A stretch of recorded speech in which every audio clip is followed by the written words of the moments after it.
Hello student, स्वागत है आप सभी का एक बार फिर से हमारे इस लर्निंग प्लेटफॉर्म बीएससी बायो वाला में। स्टूडेंट, आज इस लेक्चर में हम एक नए एल्गी पे डिस्कशन करने वाले हैं जिसका नाम है ऊडोगोनियम। ठीक है, क्या नाम है? ऊडोगोनियम। ठीक, तो आज ये जो ऊडोगोनियम है इसके बारे में हम लोग डिटेल स्टडी करने वाले हैं। ठीक, जो कि आपके बीएससी, एमएससी इन जैसे कोर्सों के लिए बहुत इम्पॉर्टेंट टॉपिक माना जाता है। ठीक, ऊडोगोनियम एक ऐसा टॉपिक है जहाँ से 2-3 क्वेश्चन बनते हैं आपके एग्ज़ाम के लिए। ठीक है, जो आगे हम लोग जब उसकी मतलब प्रोसेस आ जाएगा, यानी कि जब स्टेप आ जाएगा वहाँ पे मैं आपको बताएंगे। ऐसे बता देते हैं कि आपसे कैप सेल के बारे में पूछता है कि कैप सेल क्या होता है। ठीक है, इंटरकैलरी सेल क्या होते हैं, होल्ड फास्ट क्या होता है, ये सब क्वेश्चन आपके एमसीक्यू जैसे कॉम्पिटिटिव एग्ज़ाम में, ठीक है, इन सब में पूछा जाता है। ठीक, तो एक इम्पॉर्टेंट एल्गी है जो कि आपके एग्ज़ाम में भी देखने को मिलता है। तो हर बार की तरह इस बार भी हम लोग ये हमारा 5th नंबर यानी कि 5वां एल्गी हम लोग पढ़ने जा रहे हैं। आपके सिलेबस में लगभग 7-8 एल्गी पढ़ना है, 8 या 9 एल्गी।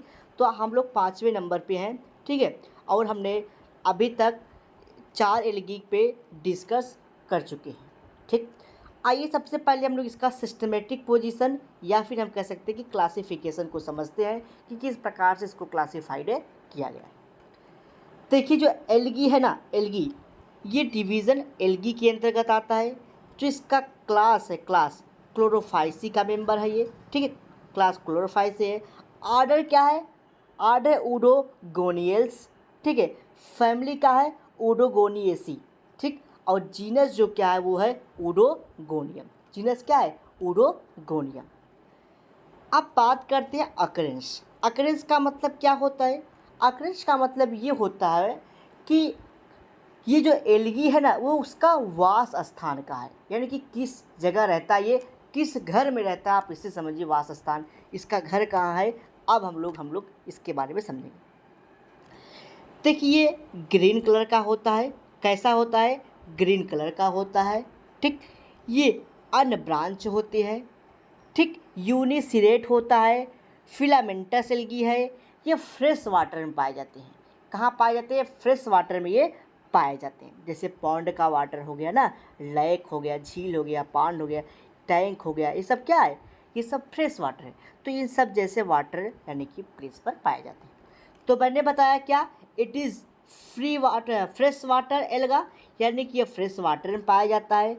दूसरी बात, ये ग्रीन एल्गा होता है। यहाँ पे आप लोग अगर नोट्स बना रहे हैं जान लीजिएगा, यहाँ पे लिखा भी है ग्रीन एल्गा। ठीक, नहीं तो उसी में नोट कर लीजिएगा आप लोग, ग्रीन एल्गा। ठीक है, और ये कैसा होता है आगे समझिए, आगे लिखे हैं हम इसके बारे में पूरा। ठीक है, ये कैसा होता है? फ्रेश वाटर है। उसके बाद occurs in the pond, lake and water tank, यानी कि तालाबों में, झीलों में वाटर टैंक जो बनाए जाते हैं, जिससे मान लीजिए कि आर्टिफिशियल तालाब बनाया गया, या फिर आप कह सकते हैं कि स्विमिंग पूल बनाया गया और किसी कारण वो बंद हो गया, तो अगर उसमें वाटर पड़ा हुआ है तो क्या होता है, वहाँ पे भी ये आ जाते हैं। ठीक, तो ये बात है अकरेंस की, कहाँ कहाँ ये पाए जाते हैं। दूसरी बात आती है थैलस स्ट्रक्चर, यानी कि जो ये एल्गी यानी कि ओडोगोनियम है, इसका स्ट्रक्चर कैसा है। इसको थैलस क्यों कहा गया? क्योंकि इसकी जो आप इसको बाहर से देख के ये नहीं बता पाएंगे कि कौन सा पार्ट कहाँ होगा, इसलिए इसको थैलस स्ट्रक्चर कहा जाता है। ठीक, तो देखिए, थैलस स्ट्रक्चर में आपको ये जानना है कि उसका साइज शेप क्या होता है। ठीक, तो आप जब ओडोगोनियम का डायग्राम देखेंगे तो कुछ इस प्रकार से आपको दिखाई पड़ेगा। ठीक, किस प्रकार से? ऐसा आपको दिखाई पड़ेगा। ठीक, अब समझिए इसमें क्या क्या हो सकता है। पहली बात तो आपको दिख रहा होगा कि ये कैसा है? इरेक्ट है, यानी कि सीधा है। ठीक है, कैसा है? इरेक्ट यानी कि सीधा है। ठीक, उसके बाद देख सकते हैं आपकी यहाँ बीच बीच में ऐसे फिलामेंटस लाइक स्ट्रक्चर बना है, यानी कि फिलामेंट बना हुआ है। ठीक, देख सकते हैं कि एक सेल ये दिखाई पड़ रहा है, दूसरा सेल ये दिखाई पड़ रहा है। ठीक है, तीसरा सेल यहाँ पे दिखाई पड़ रहा है, ये चौथा, ये पांचवा, यानी कि छोटे छोटे इसमें ऐसे ऐसे फिलामेंट पाए जाते हैं। ठीक, अब आगे समझिए, ये मल्टी सेलुएट होते हैं। मल्टी सेलुलर होता है यानी कि एक से ज़्यादा इसमें सेल्स पाई जाती हैं। भैया दिख ही रहा है कि 1 2 3 4 5 6 7 बहुत सारे इसमें क्या है सेल्स हैं, तो मल्टी सेलुलर। ठीक, और कैसे होते ये अनब्रांच होते हैं। क्या इसमें कहीं से आपको लेटरल ब्रांचिंग दिख रही है? नहीं। तो कैसे होते हैं? अनब्रांच होते हैं। और ये कैसे होते हैं? ग्रीन होते हैं। ठीक, इसके जो सेल्स होते हैं, सेल्स, ये सारे सेल्स लगभग एक जैसे होते हैं। ठीक, कैसे होते हैं? एक जैसे। यहाँ तो मैंने छोटा सा स्ट्रक्चर बनाया है। ठीक है, जैसे देख सकते हैं ये सेल देखिए, ये सेल देखिए, ये सेल देखिए, ये सेल देखिए, कैसे एक जैसे हैं। लेकिन कुछ सेल क्या होते हैं?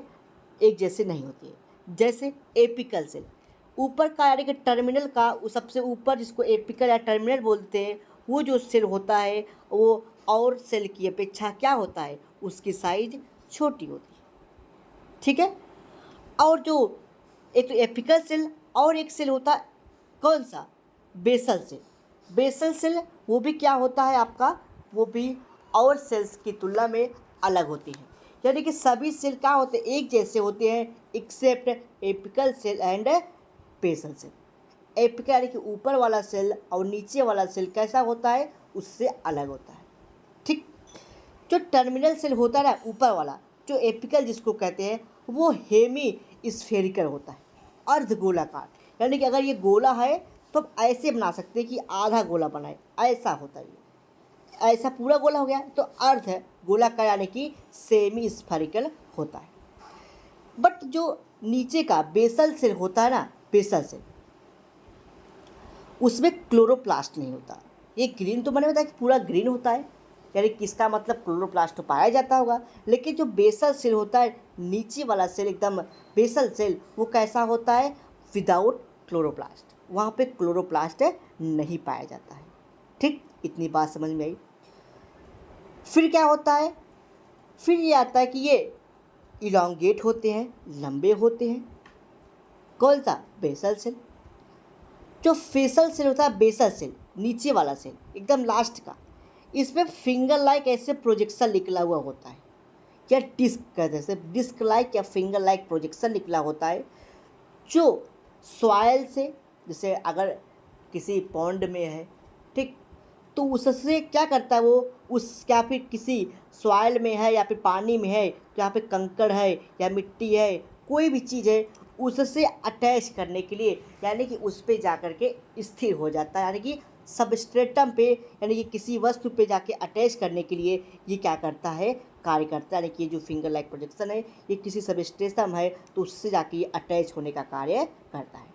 ठीक, यानी कि अटैचमेंट फॉर द सबस्ट्रेटम। ठीक, इसी बेसल सेल के ऊपर एक सेल लगा होता है जिसको हम लोग होल्ड फास्ट के नाम से जानते हैं। ठीक, किसके नाम से जानते हैं? होल्ड फास्ट के नाम से जानते हैं। आगे समझिए।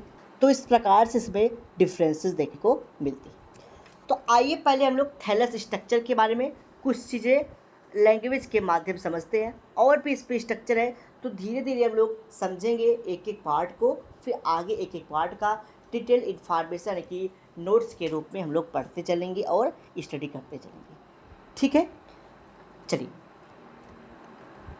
मैंने बताया थैलस स्ट्रक्चर के बारे में, तो it is filamentous, multicellular, unbranch, green alga, all the cell of filament, all the cells of filament are similar in size and shape, यानी कि जो सभी सेल होते हैं वो कैसे होते हैं? साइज में एक जैसे होते हैं। ठीक, similar in size and shape. ठीक, संरचना, आकृति जो होती है वो एक जैसी होती है। बट जो एपिकल सेल होता है और बेसल सेल होता है वो कैसे होते हैं? अलग अलग होते हैं। ठीक, except basal cell and apical cell, यानी कि ऊपर का सेल और जिस जहाँ से सबस्ट्रेटम से अटैच्ड होता है वो सेल एक जैसे नहीं होते। अगला समझिए आगे। फिर उसी में हमने बताया कि ये कैसा होता है? जो टर्मिनल यानी कि एपिकल सेल होता है वो सेमी स्फेरिकल होता है। ठीक है, और जो बेसल सेल होता है वो कैसा होता है, वो थोड़ा सा इलोंगेट होता है, फिंगर लाइक प्रोजेक्शन होता है, उसमें क्लोरोप्लास्ट नहीं होता है, जो कि सबस्ट्रेटम से अटैच करने का कार्य करता है, जिसको हम लोग होल्ड फास्ट के नाम से जानते हैं। ठीक, इतनी बातें मैंने उतने डायग्राम से बताई थी। अब बात करते हैं, मैंने बताया कुछ में बहुत सारे सेल्स होते हैं। अब सेल स्ट्रक्चर के बारे में समझते हैं कि जो उसका सेल दिखाई पड़ता है ओडोगोनियम में, उसमें क्या क्या चीज़ें होती हैं। ठीक, तो मैंने बताया कि फिलामेंटस है तो बहुत सारी स्ट्रक्चर है। तो मैंने एक ओरली बताया कि सभी सेल एक जैसे होते हैं, ऊपर का नीचे का छोड़ करके अलग, ऊपर नीचे वाला अलग होता है। तो हम लोग अब एक सेल निकालेंगे, उसके स्ट्रक्चर के बारे में डिटेल से समझते हैं। तो लीजिए एक सेल हम लोग लेते हैं और डिटेल समझते हैं। देखिए, ये आपको एक सेल दिखाई पड़ रहा होगा, ठीक है। देखिए, यही हमने यहाँ से एक सेल निकाला। इस सेल को सपोज करिए, या फिर इस सेल को हम लोग निकाल के यहाँ पे लाए हैं। अब समझिए इस सेल में क्या क्या आपको दिखाई पड़ता है। मैंने बताया जो ओडोगोनियम का सेल होता है वो कैसा होता है, वो ग्रीन होता है, यानी कि ओडोगोनियम ही ग्रीन होता है। ठीक, कि आपको कुछ रेक्टेंगुलर शेप का दिखाई पड़ा होगा, यानी कि चतुर्भुज की तरह दिखाई पड़ा हुआ, यानी कि रेक्टेंगुलर इसका शेप होता है, चतुर्भुज की तरह इसकी आकृति होती है इसके सेल की। इतना पता चला। इसका जो सेल होता है ना, इसमें 3 लेयर होती है। कितनी लेयर होती है? 3 लेयर। सबसे बाहर की तरफ क्या होती है? सेल वॉल होती है, जो काइटिन की बनी होती है। ठीक, उसके नीचे मिडिल लेयर होता है जो पेक्टिन की बनी होती है, और इनर लेयर सेलुलोज की बनी होती है। ठीक, अब समझिए इस सेल में न्यूक्लियस पाया जाता है। क्या पाया जाता है? न्यूक्लियस। जो न्यूक्लियस होता है ना, वो पेरीफेरी में अरेंज होता है, पेरीफेरी में। ठीक, इसमें वैक्यूल पाया जाता है, साइटोप्लाज्म होता है। ठीक, जो साइटोप्लाज्म होता है, और हाँ, क्लोरोप्लास्ट पाया जाता है, रेटिकुलेट क्लोरोप्लास्ट पाया जाता है। तो आप लोग देख सकते हैं कि पेरीफेरी में आपको दिखाई ऐसा ऐसा स्ट्रक्चर दिखाई पड़ा जिसको न्यूक्लियस कहते हैं। और यहाँ पे सेल वॉल दिखाई पड़ रहा है, अंदर प्लाज्मा मेम्ब्रेन, बीच में साइटोप्लाज्म, और यहाँ पे क्लोरोप्लास्ट भी है जो कैसा है? रेटिकुलेट। ठीक, यानी कि उसका कोई शेप साइज नहीं है, शेप है तो कुछ रेटिकुलेट बना हुआ है, ऐसा ऐसा उसका शेप बना हुआ है। ठीक, इतनी बात समझ में आई। चलिए आगे बढ़ते हैं। यहाँ पे आपको एक और स्ट्रक्चर दिखने को मिला होगा, कैप सेल। आगे इसके बारे में डिटेल स्टडी करेंगे। देखिए, कैप सेल इसका एक कैरेक्टरिस्टिक फीचर है। अभी आपको ऊपर हम मतलब नीचे डायग्राम बनाए हुए हैं, वहाँ पे आपको हम क्लियर कट चीज़ों को बताएंगे। ठीक, तो यहाँ तक हमारी आपकी बात हो गई थी। ठीक, चलिए अब बात करते हैं growth and cell division in Oedogonium. ठीक, कि जैसे एक सेल है, कैसे वो डिवाइड करके 1 से 2, 2 से 3, 3 से 4, एक एक सेल डिवाइड करके, ठीक, एक फिलामेंट का स्ट्रक्चर बनाती है। ठीक, इसी के बारे में आपको अब समझना है। चलिए समझते हैं। जब कोई आप सेल उठा के देखेंगे ना ओडोगोनियम का, तो आपको कुछ इस प्रकार से एक रेक्टेंगुलर स्ट्रक्चर दिखाई पड़ेगा। इसमें जो भी चीज़ें हैं, अभी मैंने बताया सेल वॉल होगा, ये सब चीज़ें बताई, वो तो रहेगा ही रहेगा। ठीक, जब एक सेल से दूसरा सेल बनने जाता है, तब क्या प्रोसेस होती है, आप उसको समझिए। देखिए, जब सेल ऐसा है, जब सेल बनने जाता है ना, बना नहीं है, सपोज करिए बनने जा रहा है, तो उसके ऊपर एक कैप सेल दिखाई पड़ता है, कैप की तरह, यानी कि कैप लाइक, कैप ऐसी होती ना, टोपी ऐसी बनी होती है, तो कैप लाइक ऐसे स्ट्रक्चर इस पर होता है। ठीक, जो थोड़ा सा इस सेल से बाहर निकला होता है, जैसे ये सेल यहाँ, तो देख सकते हैं ऐसे बाहर ये निकला हुआ कैप लाइक स्ट्रक्चर है। तो एक सेल पे ये ऑलरेडी बना है। जब ये सेल डिवाइड करेगा ना, तो करेगा क्या? मैंने बताया इसका पेरीफेरी में क्या होता है? न्यूक्लियस होता है। पेरीफेरी में क्या होता है? न्यूक्लियस होता है। ठीक, और यहाँ पे एक रिंग वॉल बनेगी। क्या बनेगी? Ring wall. ठीक, जो आगे चल के कैप सेल की तरह बिहेव करेगी। ठीक, रिंग वॉल ऐसे बनेगा। अब होगा क्या? ये जो पेरीफेरी का न्यूक्लियस है, जब सेल डिवीजन आने की बात होगी, तब ये पेरीफेरी से सेंटर में चला जाएगा आपका न्यूक्लियस। जब न्यूक्लियस सेंटर में चला जाएगा, तब क्या होगा? ठीक है, उसके बाद ये जो न्यूक्लियस है ये दो पार्ट में डिवाइड कर लेंगे। क्या करेंगे, एक न्यूक्लियस दो पार्ट में डिवाइड कर लेगा, यानी कि एक से दो न्यूक्लियस बन जाएगा। किसके द्वारा, माइटोसिस के द्वारा। माइटोसिस मियोसिस आप पढ़े होंगे, अगर नहीं पढ़े हैं तो जूलॉजी का प्लेलिस्ट उठाइए, वहाँ पे आप जाके देख लीजिए माइटोसिस मियोसिस कैसे होता है। तो एक सेल है, इसमें माइटोसिस की क्रिया हुई एक से दो। देखिए माइटोसिस मियोसिस में क्या होता है, माइटोसिस में एक से दो सेल बनता है और मियोसिस में एक से चार सेल बनता है। तो माइटोसिस हुआ, एक से दो सेल बन गया। ठीक, तो ये क्या था, दो डॉटर सेल बन गई। अब ठीक, दो सेल बन गई। ठीक, अब क्या होगा, इन दोनों सेल के बीच में सेल वॉल बनने लगेगा। ठीक, यानी कि सेप्टा का फॉर्मेशन होगा कुछ इस प्रकार से। सेल वॉल अपना क्या करेगा, सेप्टा बनाएगा, यानी कि सेल डिवीजन हुआ। सेल डिवीजन को हम लोग क्या बोलते हैं, कैरियोकाइनेसिस। ठीक, कैरियन का, न्यूक्लियस का डिवीजन हुआ। देन साइटोप्लाज्म, यानी कि इसके बीच में एक पेरीफेरी, यानी कि बीच से एक स्ट्रक्चर बनने लगेगा सेप्टम की तरह। ऐसे ऐसे सेप्टम में लगेगा जो आगे चल के दो पार्ट में इसके साइटोप्लाज्म को, यहाँ पे साइटोप्लाज्म भरा रहेगा, इसके साइटोप्लाज्म को दो भाग में डिवाइड कर देगा। यानी कि एक ऊपर सेल बन जाएगी और एक नीचे सेल। और जो ही सेल दो बना तो उसके ऊपर जो ये रिंग बना हुआ था, रिंग, ये रिंग एक और कैप्सूल का फॉर्मेशन कर देगी। यहाँ पे मैंने दिखाया कि एक ही कैप्सूल है, एक कैप्सूल। तो जो ये रिंग लाइक स्ट्रक्चर बना था, जैसे ही एक से दो सेल यहाँ पे साइटोप्लाज्मिक डिवीज़न करके एक से दो सेल बनाया, वैसे ही उसी के साथ साथ एक सेल जो यहाँ पे रिंग दिखाई पड़ रहा था, ये ऊपर चला जाएगा और एक और कैप्सूल बन जाएगा। तो इसका मतलब ये इंडिकेट कर रहा है कैप्सूल कि सेल डिवीज़न हो गया, एक से दो सेल बन गया। यानी कि ऐसे ही जितना सेल बनता जाएगा और कैप्सूल बनते चले जाएंगे।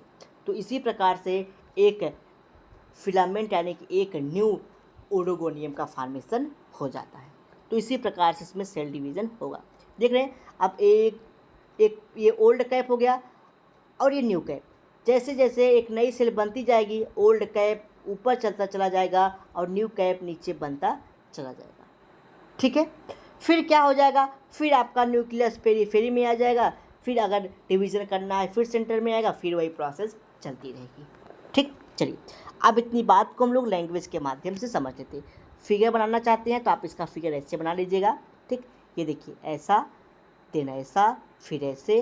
ठीक है, बना लीजिएगा। समझा दिया हमने कि ये ओडोगोनियम है ये पूरा। ठीक, इसमें न्यूक्लियस पेरीफेरी में था, सेंटर आया, फिर सेप्टा का फॉर्मेशन हुआ, मियोसिस के थ्रू एक से दो सेल बन गया। ठीक, आइए अब लैंग्वेज के माध्यम से समझिए। देखिए पहला पॉइंट लिखा गया है, the cell division start by the formation of ring wall in upper part of cell. यानी कि जब रिंग वॉल बना, इसका मतलब इसमें सेल डिवीजन होने जा रहा है। ठीक, रिंग वॉल जो मैंने भी दिखाया।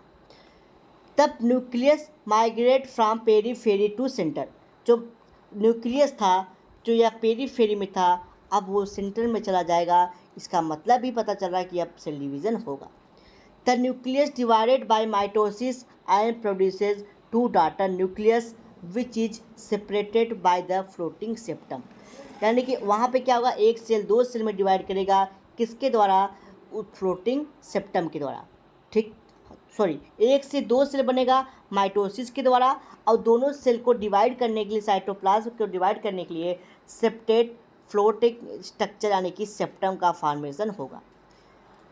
ठीक, the ring wall elongated and divided parent cell into two daughter cell and develop cap cell. उसके बाद क्या हुआ, जो वहाँ पर रिंग वॉल बना था, जो मैंने दिखाया कि ये है यहाँ पर रिंग वॉल ऐसे है, वो रिंग वॉल क्या करेगा, वो रिंग वॉल जैसे ही सेल डिवीज़न हो जाएगा, ये ऊपर चला जाएगा और यहाँ पे कैप सेल बन जाएगा। यानी कि जैसे एक से दो सेल बना, यहाँ पे ऊपर कैप सेल ऐसे बन जाएगा। इसका मतलब ये हुआ कि यहाँ पे सेल डिवीज़न हो चुका। ठीक, finally the floating septum becomes stable and form two daughter cell. और जो फ्लोटिंग स्ट्रक्चर आपको दिखाई पड़ रहा था, वो अब स्टेबल हो जाएगा और दो सेल को डिवाइड कर देगा। नोट पॉइंट लिखा गया है, the member of cap cell, ठीक, the number of cap cell in the indicate the cell division time, यानी कि जितना कैप सेल बना ये इंडिकेट करेगा कि कितनी बार इसमें सेल डिवीज़न हुआ है, ठीक, कितनी बार इसमें रिप्रोडक्शन की प्रोसेस, या फिर आप कह सकते हैं कि कितनी बार सेल इसमें डिवीजन किया, ठीक। तो ये पूरी बात हुई किसके बारे में, ओडोगोनियम। अब बात करते हैं रिप्रोडक्शन इन ओडोगोनियम। जो ओडोगोनियम होता है वो रिप्रोडक्शन 3 मेथड से होता है। पहला क्या होता है, वेजिटेटिव रिप्रोडक्शन, दूसरा एसेक्सुअल रिप्रोडक्शन, और जो तीसरा होता है ना वो सेक्सुअल रिप्रोडक्शन होता है। क्या होता है, सेक्सुअल रिप्रोडक्शन, ठीक। तो जो वेजिटेटिव रिप्रोडक्शन होता है वो कैसे होता है, फ्रेगमेंटेशन के द्वारा। अब फ्रेगमेंटेशन क्या होता है उसको समझिए। जैसे एक सेल है, ठीक, एक सेल है, ये टूट करके 2 सेल बना लेगा, ठीक, फ्रेगमेंटेशन एकाइनेट के द्वारा होता है, ठीक। दूसरा आता है एसेक्सुअल रिप्रोडक्शन। एसेक्सुअल रिप्रोडक्शन कैसे होता है, जूस्पोर के द्वारा, ठीक। जूस्पोर के द्वारा एसेक्सुअल रिप्रोडक्शन होता है, उसके बारे में समझिए, ठीक। जूस्पोर के द्वारा एसेक्सुअल रिप्रोडक्शन होगा। जूस्पोर देखिए इसमें होगा क्या,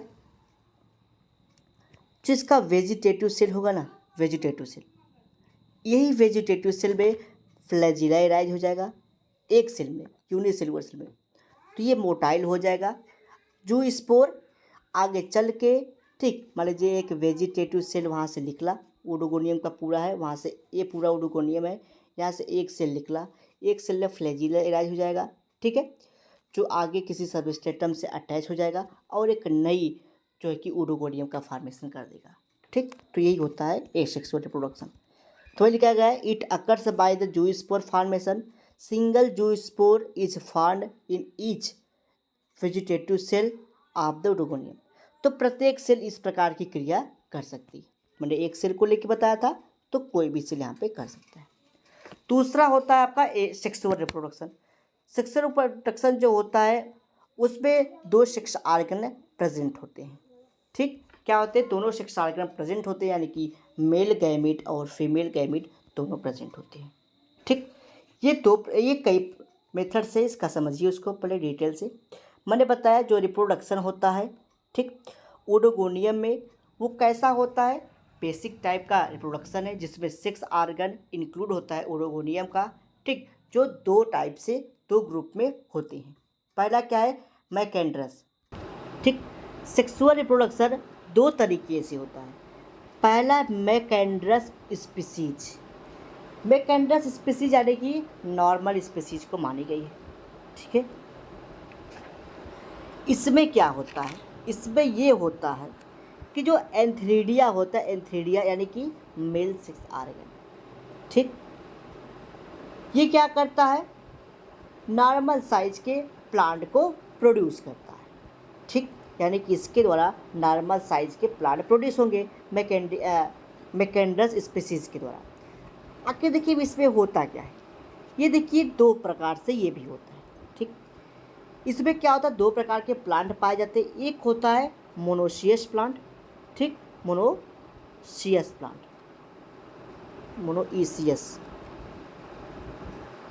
मोनोसियस प्लांट, यानी कि ऐसे प्लांट जिसमें मेल 6 ऑर्गन और फीमेल 6 ऑर्गन दोनों प्रेजेंट हो सेम प्लांट पे, ठीक। मैंने बताया मैकेंड्रस 2 प्रकार से होता है, एक होता है मोनोसियस प्लांट में, एक होता है डायोसियस प्लांट में, ठीक।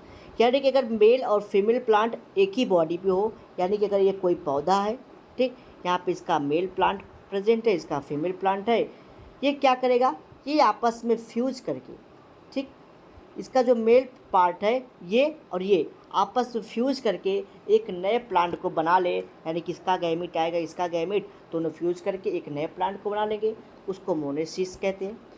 या एक अलग प्लांट है मेल का, एक अलग प्लांट है फीमेल का, ये दोनों आपस में फ्यूज करके जब एक नए सेल को बनाते हैं उसको कहते हैं हम लोग डायोसियस। तो यूनिसेक्सुअल और बाइसेक्सुअल आप कह सकते हैं, इसमें 2 प्रकार से होता है, यानी कि यूनिसेक्सुअल और बाइसेक्सुअल, यानी कि मोनोसियस और डायोसियस। फिर से समझिए, मैंने बताया सेक्सुअल रिप्रोडक्शन दो प्रकार से होता है।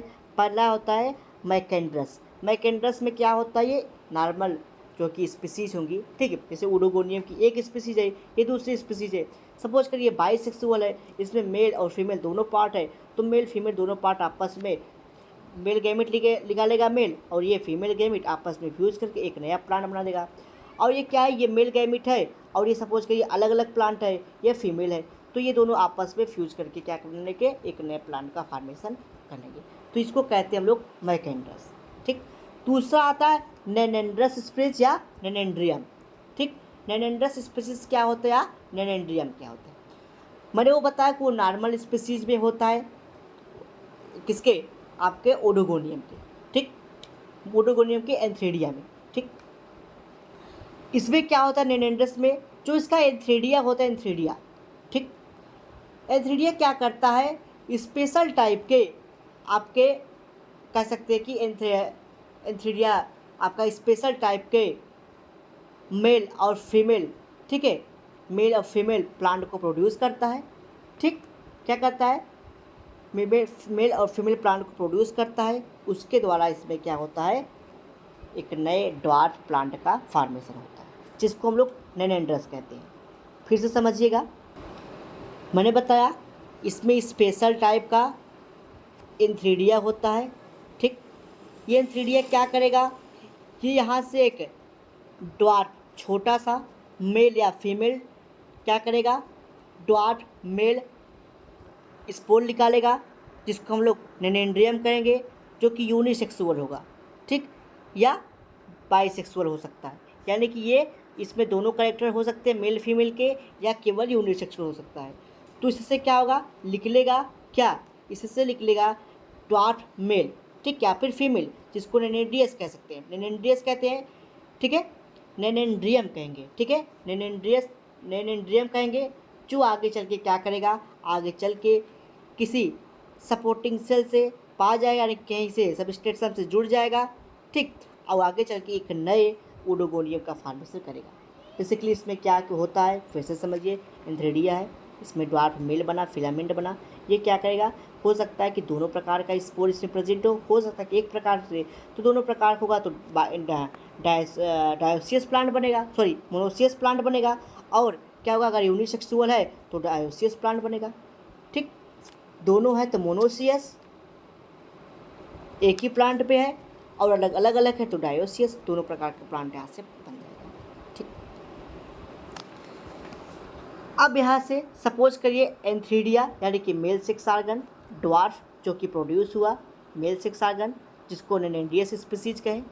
ठीक, और एक दूसरे से क्या निकला, आपका फीमेल प्लांट ओडोगोनियम, जिसको भी हम लोग नेनेंड्रियस स्पीसीज कहेंगे।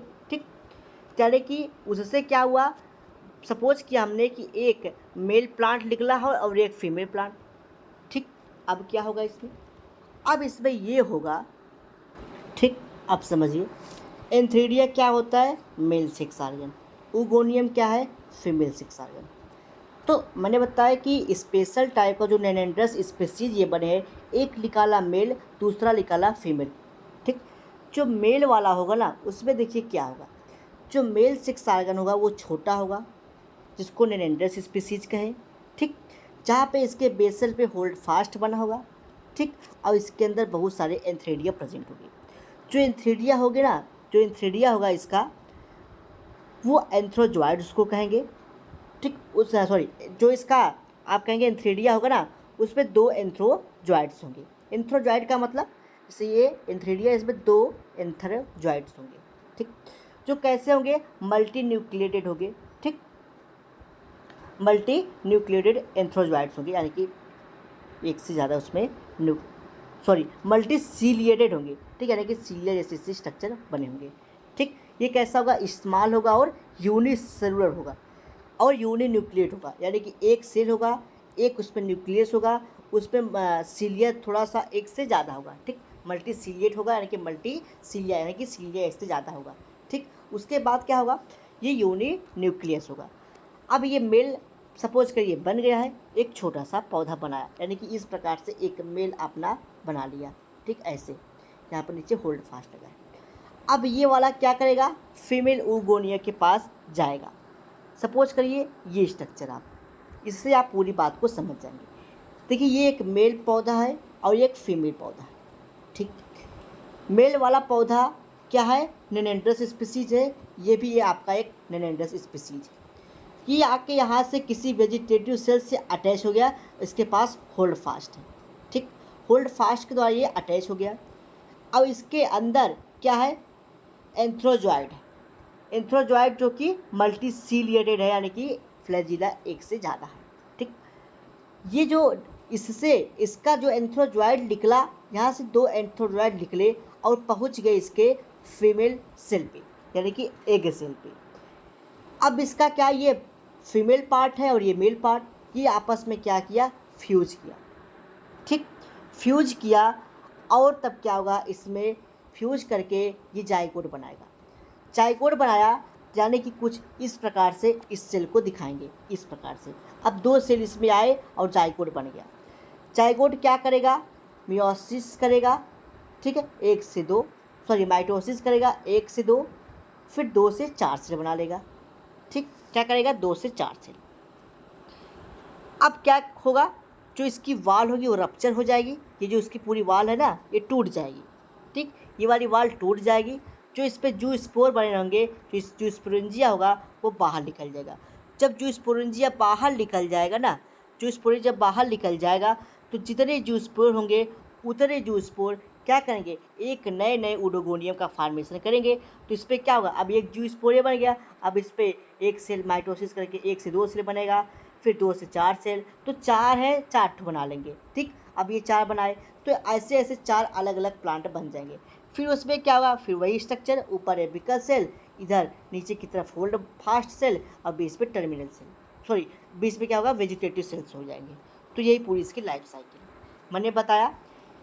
मेल पौधा है ये फीमेल पौधा है। इसने अपना एंथ्रोजॉइड इसके फीमेल पार्ट पे छोड़ा। ठीक, तो यहाँ पे क्या हुआ, फर्टिलाइजेशन हुआ। फर्टिलाइजेशन से जाइगोट बना।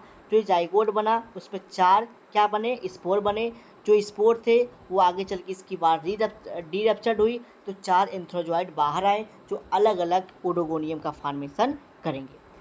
और देख सकते हैं यहाँ पे होल्ड फास्ट को दिखाया गया है, वेजिटेटिव सेल को, ये सब्सिडरी सेल को दिखाया गया है। ठीक, और इसका ये फीमेल पार्ट को दिखाया गया। ठीक, इतनी बात समझ में आई है तो हमें कमेंट बॉक्स में कमेंट करके बताइएगा। अब वही सारी चीज़ें यहाँ पे लैंग्वेज के माध्यम से लिखी गई है। क्या लिखा गया है उसको भी आप लोग समझिए।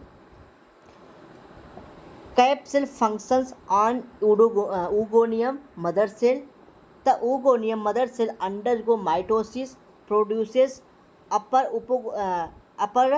oogonium, large and lower subsidiary supporting cell oogonium, यानी कि इसकी बात कर रहे हैं ये इस सब्सिडियरी सेल की और ये ओगोनियम का।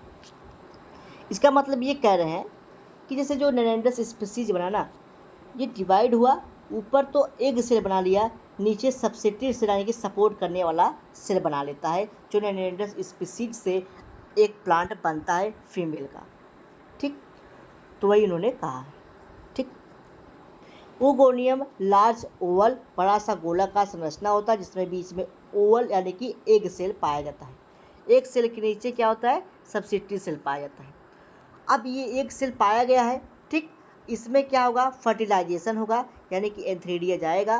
ठीक, एंथ्रीडिया यानी कि एंथ्रोजॉइड्स जाएंगे, इस पर जाइगोट फर्टिलाइजेशन करेगा, जाइगोट बनाएगा। जाइगोट 1 से 2 सेल, 2 से 4 सेल कर लेगा, और 4 सेल होने के बाद, ठीक, 4 सेल होने के बाद इसका जो वाल है वो रप्चर हो जाएगा। और क्या होगा, जू स्पोर यानी कि जाइगोट फर्टिलाइजेशन किया, डिप्लॉयड हुआ, यानी कि ये मेल है ये फीमेल है, आपस में फ्यूज किए तो एक जाइगोट बन गया। अब ये जाइगोट क्या होगा, 1 से 4 सेल बना लिया तो जाइगोट बन गया। अब जाइगोट बाहर रिलीज हो गया तो अब ये जर्मिनेट करेगा।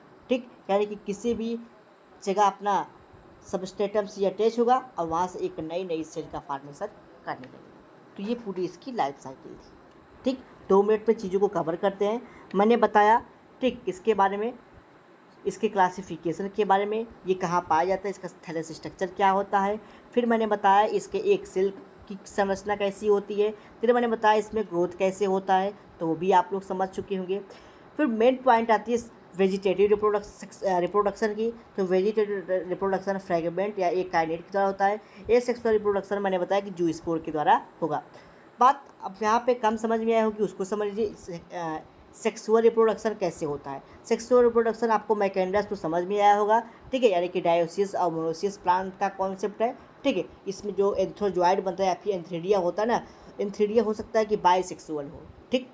एंथ्रीडिया का मतलब जैसे कोई प्लांट है उससे कोई पार्ट निकला उसको एंथ्रीडिया कहेंगे, ठीक, जो आगे चल के एक नई सेल बनाएगी, ठीक। तो क्या हो सकता है कि नॉर्मल साइज़ के मैकेंडस आपका बनाता है, तो हो सकता है ये बाइसेक्सुअल प्लांट बना या फिर यूनिसेक्सुअल। अगर बाइसेक्सुअल बनाता है तो कोई बात नहीं, इसका मेल फीमेल दोनों होगा, आपस में फ्यूज़ करके नया प्लांट बना लेगा। अगर सपोज कि यूनिसेक्सुअल प्लांट बना तो उसको 2 प्लांट चाहिए, आपस में फ्यूज़ करके एक नई स्पीसीज़ का बनाएंगे फॉर्मेशन। दूसरा आता है नेनेंड्रस स्पीसीज़। नेनेंड्रस स्पीसीज़ क्या होता है, एक स्पेशल टाइप की स्पीसीज़ होती है जो डॉट्स यानी कि छोटे छोटे प्लांट को ग्रो करती है, ठीक। तो क्या करता है, ये मेल भी हो सकता है नेनेंड्रस और फीमेल भी हो सकता है, ठीक। सपोज करिए आपके पास एक मेल नेनेंड्रस है यहाँ पे और एक फीमेल नेनेंड्रस प्लांट है, तो मेल वाला क्या करेगा, किसी वेजिटेटिव सेल से या फिर उसके किसी भी पार्ट से अटैच हो जाएगा। अटैच होने के बाद यहाँ से 2 एंथ्रोजॉइड निकालेगा जो इसके एक सेल से जाके फ्यूज कर जाएगा। फ्यूज करने के बाद जाइगोट बनाएगा, जाइगोट 4 सेल बनाएगी मियोसिस या माइटोसिस के द्वारा, ठीक। जब 4 सेल इसके बन गया, 4 सेल रिलीज कर जाएंगे और ऊपर एपिकस से बनाएगा, नीचे सबस्ट्रेटम से अटैच हो जाएगा जो 4 सेल बनाएगा। अब धीरे धीरे इसमें मियोसिस होगी तो एक बड़ा सा फिर प्लांट ये प्लांट रहेगा ओडोगोनियम का। तो उसी सारी चीज़ को लैंग्वेज के माध्यम से यहाँ पे लिखा गया है। अगले लेक्चर में हम लोग स्टोन वर्क यानी कि कारा के बारे में पढ़ेंगे, जो कि मोस्ट इंपॉर्टेंट टॉपिक भी है आपके सिलेबस का। तो उसके बाद आपका बचा है कारा। कारा के बाद आपको पढ़ना होगा क्या, साथ पॉलीसाइफोनिया होना चाहिए, ठीक। कारा के बाद आपको पढ़ना है हाँ इक्टोकार्पस, इसके बाद पॉलीसाइफोनिया, ठीक। इक्टोकार्पस फिर आपको पढ़ना है